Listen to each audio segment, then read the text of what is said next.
Taiwan নিজেদের উদ্যোগ ও অর্থায়নে তৈরি প্রথম সাবমেরিন নারওয়ালের সফল ট্রায়াল সম্পন্ন করেছে। বৃহস্পতিবার দক্ষিণ তাইওয়ানের কাওসিয়ং সমুদ্র বন্দরের কাছে সাগরের বেশ কিছু সময় ধরে ট্রায়াল পরিচালিত হয়, যা তাইওয়ানের নৌবাহিনী নিশ্চিত করেছে।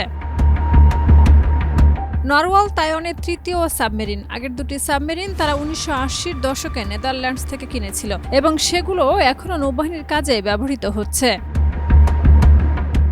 ২০২২ সালে তাইওয়ানের সরকার প্রথমবারের মতো নিজস্ব উদ্যোগে সাবমেরিন তৈরির সিদ্ধান্ত নেয়। প্রকল্পটি বাস্তবায়নের দায়িত্ব দেওয়া হয় তাইওয়ানিজ সংস্থা CSBC কর্পকে, যারা মোট ৮টি সাবমেরিন তৈরি করার জন্য সরকারের সঙ্গে চুক্তিবদ্ধ।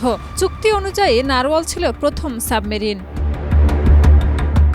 CSBC কর্পের কর্মকর্তারা জানিয়েছেন ২০২৭ সালের মধ্যে আরও দুটি সাবমেরিন নৌবাহিনীর কাছে হস্তান্তর করা হবে। তবে তারা বলেছেন, চীনের চাপ এবং আন্তর্জাতিক সম্পর্কের সীমাবদ্ধতার কারণে প্রথম সাবমেরিনের হস্তান্তর নির্ধারিত সময়ে সম্পূর্ণ করা সম্ভব হয়নি। একই কারণে সামনের সাবমেরিনগুলোর ক্ষেত্রেও বিলম্বের সম্ভাবনা রয়েছে।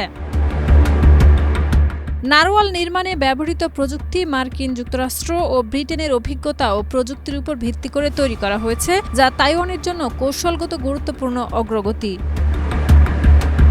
তাইওয়ান দীর্ঘদিন ধরে চীনের সামরিক হুমকির মুখোমুখি। চীনের দাবি অনুযায়ী তাইওয়ান চীনের অংশ, কিন্তু তাইওয়ান সবসময় নিজেদের স্বাধীন ও সার্বভৌম রাষ্ট্র হিসেবে দাবি করে আসছে। চীনের এই হুমকি মোকাবেলায় তাইওয়ান তাদের সামরিক ক্ষমতা বাড়াচ্ছে। ২০২৫ সালে প্রেসিডেন্ট লাই চিং-তে প্রতিরক্ষা খাতের বাজেট $৪০০ কোটি বৃদ্ধি করেছেন।